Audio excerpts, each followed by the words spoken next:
आज हम आपका हिंदी व्याकरण पढ़ने जा रहे हैं, ठीक है, जिसमें आपका टॉपिक आता है संज्ञा की परिभाषा। संज्ञा क्या होता है, संज्ञा की परिभाषा क्या होती है, संज्ञा के भेद कितने होते हैं, आज हम ये जानेंगे, ठीक है। तो बच्चों, संज्ञा की परिभाषा में जैसे कि मतलब संज्ञा के बारे में हम जानते हैं कि क्या होता है संज्ञा, जैसे किसी व्यक्ति, वस्तु, स्थान, जाति या भाव आदि के नाम को संज्ञा कहते हैं। जैसे बच्चों किसी भी व्यक्ति, कोई भी व्यक्ति ले लेते हैं हम, ठीक है ना, उसका नाम हो, जैसे मेरा नाम, आपका नाम, कोई भी व्यक्ति पर्टिकुलर ले लेते हैं हम, ठीक है ना, कोई भी नाम हो वो, ठीक है ना। अब वस्तु में जैसे ये चौक, ठीक है, बोर्ड है, डस्टर है, कोई भी वस्तु ले लेते हैं हम, ठीक है।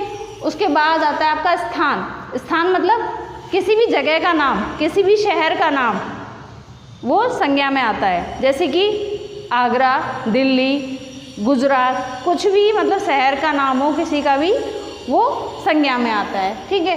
जाति, कोई भी जाति बता रहे हो, जैसे आम फलों की जाति है, ठीक है ना, आम क्या है, एक फल है, तो फलों की एक जाति हो गई आम, ठीक है ना। वैसे फल रखे हुए, बहुत सारे फल रखे हुए हैं, लेकिन आम है, उसमें आम रखा हुआ, तो हम बताएंगे ये फलों की जाति में आता है। ये आम किस में आता है, फल में आता है, सब्जी में आता है, नहीं आता, किसी और चीज़ में आता है, नहीं आता, फल में ही तो आता है आम, ऐसे जाति हो गया, ठीक है।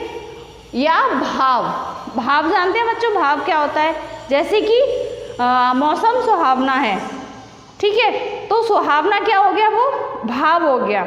बच्चा रो रहा है, वो भाव हो गया। जैसे बच्चा हंस रहा है, तो हंसना क्या हो गया, ये भी भाव हो गया, तो इसको भी हम संज्ञा में रखते हैं, ठीक है। आदि के नाम को हम संज्ञा कहते हैं। अब इसके कुछ उदाहरण देखते हैं बच्चों, संज्ञा की परिभाषा समझने के लिए, ठीक है। जैसे राम खाता है, राम खाता है, तो बच्चों हम इसमें देखेंगे कि इसमें क्या है संज्ञा।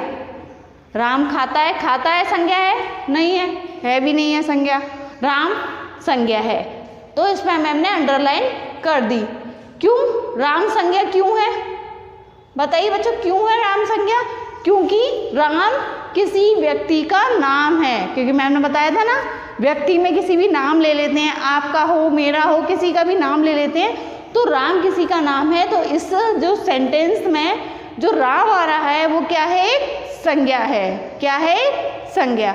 अब दूसरा उदाहरण है, सीता दिल्ली जाती है, सीता दिल्ली जाती है, तो बच्चों तो इसमें दो संज्ञा दे रखे हैं, कितने दे रखे हैं, दो। क्यों, सीता मैम ने बताया था किसी एक व्यक्ति हो गया सीता, और उसका नाम हो गया, तो सीता पे मैम ने अंडरलाइन कर दी क्योंकि एक संज्ञा हो गया। अब दिल्ली जाता है, तो मैंने दिल्ली में क्यों किया है, क्योंकि स्थान, हमें स्थान का भी तो नाम देखना है, उसमें संज्ञा है कि नहीं है, तो स्थान में क्या हो गया, दिल्ली आ गया ना स्थान में, तो दिल्ली पे हमने अंडरलाइन कर दिया, ये भी हमारा संज्ञा हो गया। जाति है, ये तो संज्ञा है, ना तो किसी का स्थान का नाम है, ना किसी का नाम है व्यक्ति का, तो ये हमारा संज्ञा नहीं होगा। अच्छा, आपको समझ में आ गई संज्ञा की परिभाषा, किसी व्यक्ति, वस्तु, स्थान, जाति या भाव आदि के नाम को संज्ञा कहते हैं, ठीक है। ये संज्ञा की आपकी परिभाषा हो गई। अब संज्ञा की परिभाषा पढ़ने के बाद बच्चों संज्ञा के कितने भेद होते हैं ये जानते हैं, ठीक है। देखिए संज्ञा के कितने भेद होते हैं, संज्ञा के कुल कितने भेद होते हैं, 1 2 3। संज्ञा के कुल कितने भेद होते हैं, 3। कौन कौन से होते हैं बच्चों, व्यक्तिवाचक संज्ञा, जातिवाचक संज्ञा और भाववाचक संज्ञा। तो व्यक्तिवाचक संज्ञा में मैंने आपको बताया था, व्यक्तिवाचक संज्ञा में क्या आता है, किसी का नाम ले लेते हैं, किसी भी पर्टिकुलर व्यक्ति ले लेते हैं हम, तो क्या हो गया, व्यक्तिवाचक संज्ञा में नाम या कोई भी व्यक्ति आ जाता है, ठीक है। अब जातिवाचक संज्ञा में जैसे मैम ने बताया था अभी, आम क्या है, एक फल है, जाति हो गई ना उसकी, ठीक है ना। ऐसे ही उसकी हमने जाति बता दी, आम क्या हो गया, फल है, कोई सब्जी में आता है, खाने में आता है, नहीं आता, वो फलों में आता है, ठीक है ना। तो जो आम वो है, वो क्या हो गई, फलों की जाति हो गई, तो जातिवाचक संज्ञा इसे बोलते हैं, ठीक है।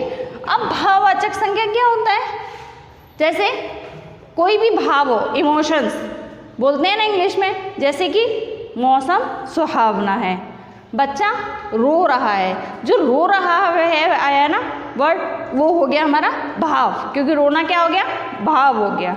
ठीक है, सुहावना मतलब अच्छा मौसम है, तो जो सुहावना क्या हुआ, वो भी भाव हो गया। ठीक है ना, जैसे लड़की हंस रही है, तो हंसना क्या हुआ, भाव हो गया। ना ही किसी जाति का नाम है, ना स्थान का नाम है, ना किसी व्यक्ति का नाम है, तो जो हंस रही है, हंसना क्या हो गया हमारा, भाव हो गया। ठीक है बच्चों, तो ये इसके 3 भेद हो गए संज्ञा के।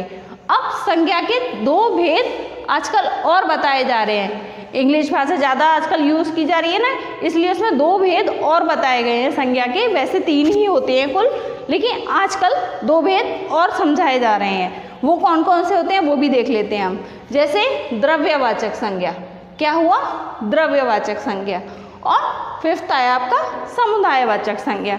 तो बच्चों द्रव्यवाचक संज्ञा क्या होता है, द्रव्यवाचक संज्ञा वो होता है जैसे कि घी, द्रव्य मतलब लिक्विड, गीली वाली चीज़ें, घी, तेल, ठीक है ना, ये सब हमारे क्या हो गया, द्रव्यवाचक संज्ञा। अब समुदायवाचक संज्ञा, समुदाय मतलब काफ़ी सारे लोगों का झुंड। जैसे उदाहरण के लिए मैम आपको बताती हैं, जैसे पक्षी उड़ रहे हैं, तो पक्षी क्या अलग अलग उड़ते हैं आसमान में, आपने देखे होंगे, नहीं ना, एक साथ जो झुंड में उड़ते हैं उनको हम बोलते हैं समुदायवाचक संज्ञा। क्लास में बच्चे पढ़ रहे हैं, हर बच्चा अलग अलग पढ़ रहा है, क्लास में एक साथ इतने सारे बच्चे जो बैठे हुए हैं, वो क्या हो गया, बच्चों का झुंड। तो वो हमारा जो झुंड आएगा वो किसमें कहलाएगा, समुदायवाचक संज्ञा में। समझ में आया बच्चों, आपको संज्ञा के भेद और संज्ञा की परिभाषा समझ में आई आपको, ओके।